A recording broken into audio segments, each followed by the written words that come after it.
Welcome to Conspiracist. Today, we're diving into a really intriguing hypothesis. It surrounds the Ghost Army of Deception from World War II. Right, the 23rd Headquarters Special Troops, a fascinating unit. Exactly, and the claim we're looking at is that the government intentionally concealed evidence about this unit. Yeah, hid it away. So we're going to explore the information available, look at the reasoning behind that assertion. Let's start with the basics. The Ghost Army, officially the 23rd Headquarters Special Troops, activated January 20, 1944. And their mission was tactical deception, basically to fool the German forces about where Allied units were and how big they were. And this wasn't a tiny operation. We're talking about an 1,100-man unit. Right, operating in Europe from, May 1944? Yeah, May 44 through to July 45. And they carried out over 20 deception campaigns.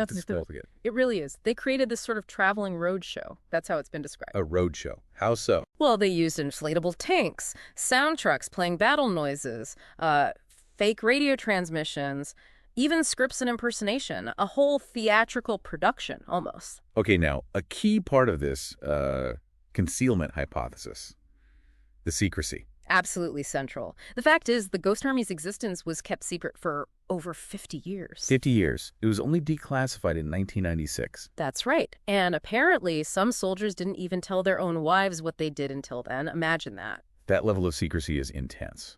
And it went beyond just personal silence, right? The official records? Oh, yes. The unit's records were classified right after the war, all the equipment packed away. Were there any mentions?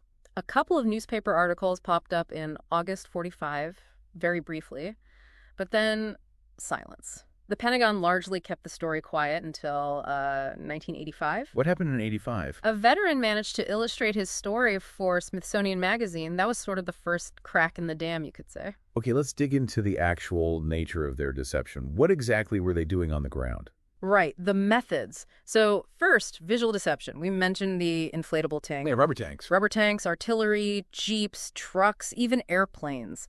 All inflatable decoys to make the enemy think a large force was massing somewhere it wasn't. Clever.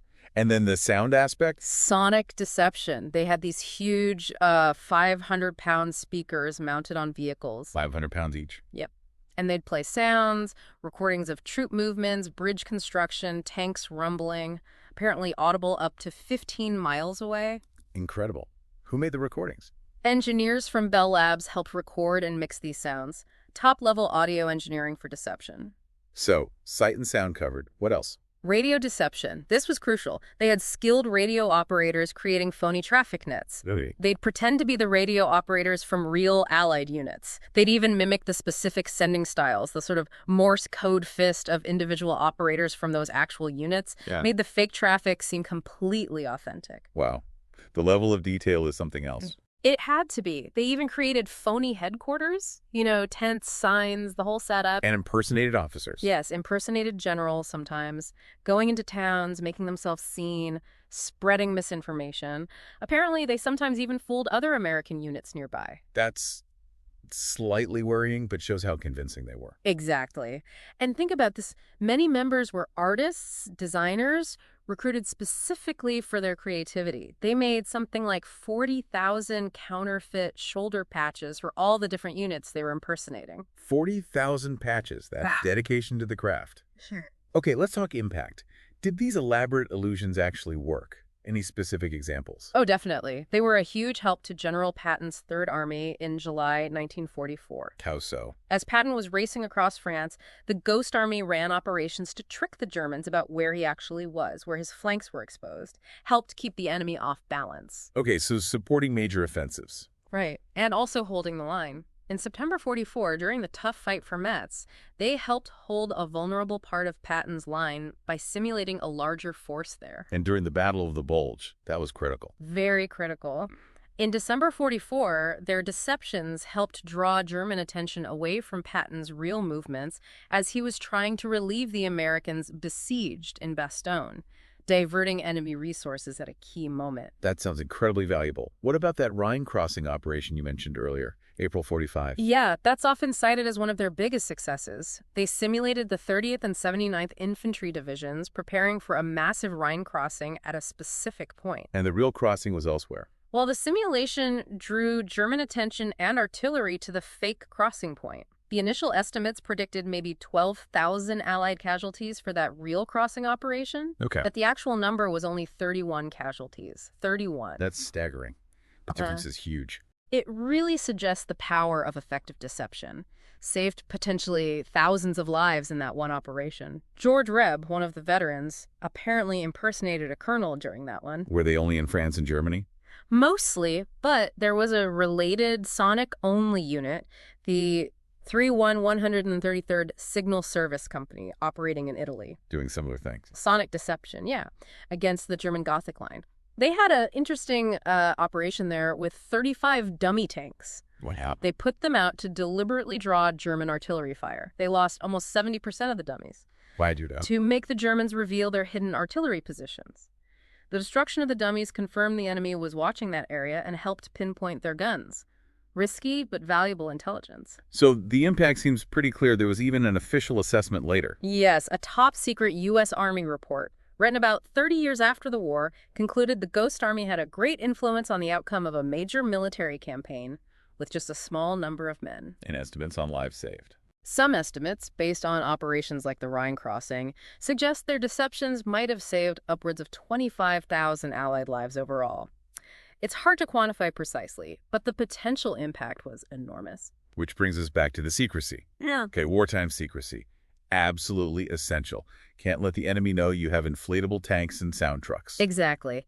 If the Germans figured out the tactics, the whole effort would be useless. George Reb even said they often had to deceive their own side, other Allied troops, just to prevent accidental leaks. Right. Need to know basis, take it to the extreme. Yeah. But after the war, why keep it classified for 50 years? That's the core of the concealment hypothesis. It is, and there are different perspectives. Rick Beyer, who heads the Ghost Army Legacy Project, suggested one possibility. Maybe the Army just lost it. I lost it. Yeah, like organizationally.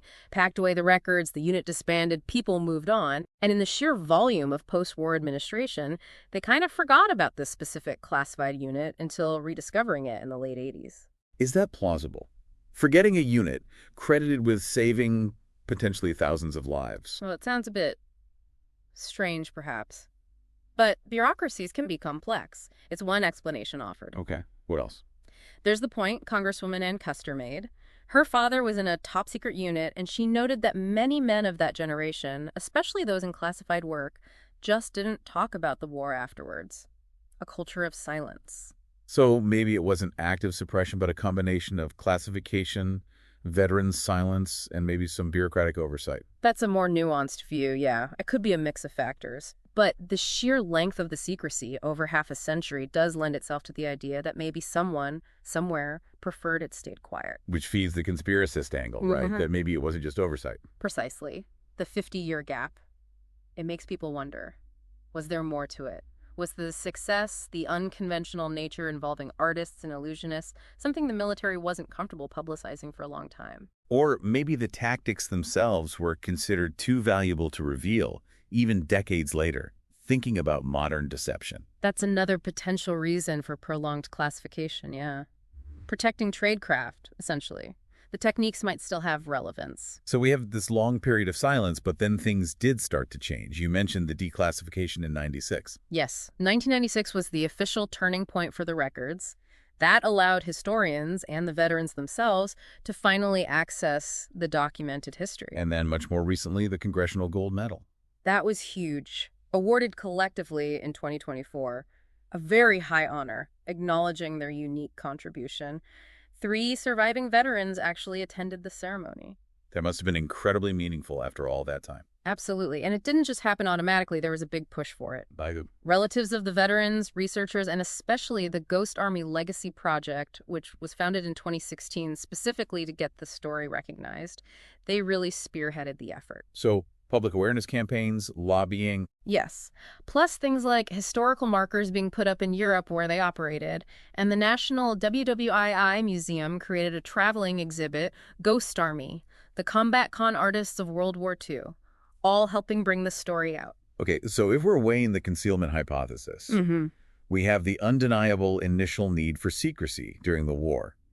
That's not really debatable. No, that was essential for operational security. But then we had the 50-year gap afterwards. Plausible explanations include the volume of WWII info, maybe bureaucratic oversight, maybe the veterans' own reluctance to talk. Right. Those are the counter-arguments, if you will, to intentional long-term concealment. It could have just happened that way. However, the very length of that gap, the seeming improbability of forgetting such a unique and successful unit. That's what keeps the hypothesis alive. Was it just inertia, or was there a reason, maybe related to the nature of deception warfare itself, to keep it under wraps for so long? The involvement of artists, creatives. It's an unusual military story. Maybe that made it sensitive. Perhaps. It deviates from the standard image of military operations. All these factors contribute to the lingering questions. So, wrapping this up, the Ghost Army story is, well, remarkable. Ingenuity, bravery, operating in the shadows. Definitely. And the initial secrecy was absolutely vital for their success. No question there. But those decades of silence after the war, before the declassification, before the recent recognition, that's where the intrigue lies and where the concealment hypothesis finds its footing. Yeah. Was it oversight? Was it the sensitive nature of deception tactics potentially influencing future operations? Or was it something more deliberate? It remains perhaps open to interpretation.